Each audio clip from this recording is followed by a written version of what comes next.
Hi and welcome to this video. Today I'm going to be speaking about one of the biggest current events that has just happened recently, which is the US presidential election. And we're going to be looking at what a Trump win means for the US economy. Let's go ahead and see what Trump has in plan for the United States of America. So Trump is officially running for a second term as President of the United States of America, and while opinions on Trump himself are divided, in this video we're going to be looking at what his specific economic policies are and how they impact America, and possibly why the Americans lean towards the Republican Party rather than Democrats. So if we look at Republican policies in a nutshell, traditionally Republicans try and have lower taxes and higher tariffs, which aims to protect the American businesses and industries because imported goods will be more expensive. For those who don't know, a tariff is a tax on an imported good, and we'll be looking more at that a bit later at Trump's policies. The traditional approach of a Republican is to look at the US growth and US industries and prioritize that over connection and interactions with the rest of the globe. So they put America first all the time. So if we start now looking at what Trump's policies are, I think the most significant one that's being pushed right now is the tariffs. Trump, his entire life in politics, has been pushing tariffs and very focused on isolationism of America. To me, the most beautiful word in the dictionary is tariff. And Trump has said that he wants to put a 60% tariff on imported goods from China and a 10 to 20% tariff on all fronts. So that's going to increase prices a lot for the general American. The logic that he has here is to protect the US industries and to grow the American wealth and businesses. However, for an individual consumer, it may impact them quite highly. While the intent may be correct for the Republican Party, the overall effect may be largely negative on the American citizens because so many goods are imported from different places that it'll end up in almost everything increasing in prices. So then if we now look at the taxes and what Trump plans to do with that. Going to lower taxes still further. In 2017, Trump introduced the Tax Cuts and Jobs Act, which essentially lowered taxes for corporate businesses and for individuals personally. In 2024, he has proposed to make some of these cuts permanent and to add some specific new ones. So, for example, he's looking to exempt tips, social security payments, and overtime pay from tax.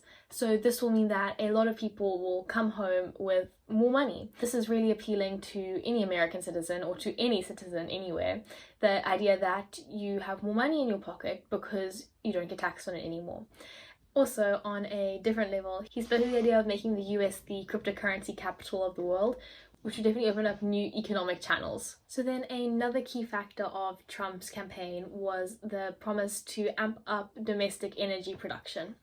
And this definitely has a lot of drawbacks and some positives, but it is the idea that Trump is wanting to take away a lot of restrictions for this net zero. He does not believe in climate change, so he wants to increase drilling, build more refineries, increase power plant production, and essentially do as much as he can to make America less dependent on oil from outside of the country.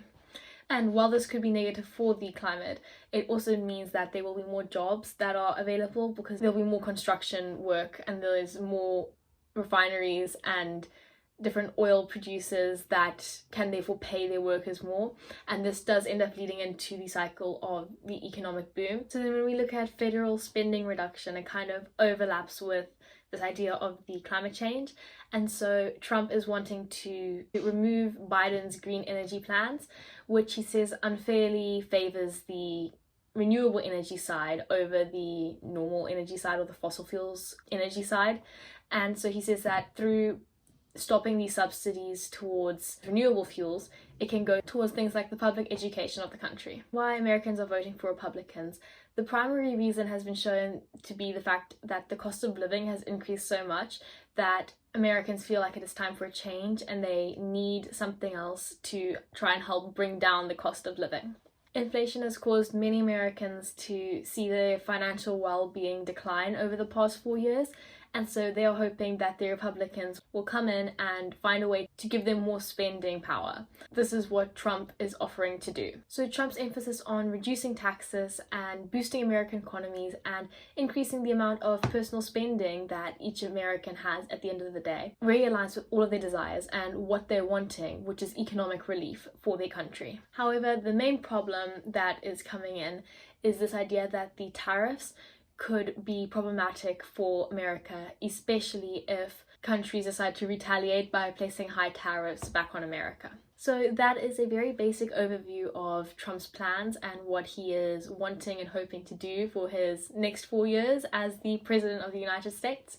So thank you so much for watching this video. I hope that you enjoyed it. I hope that was useful. And I am very interested to see what the next 4 years will hold for not just America, but the whole world.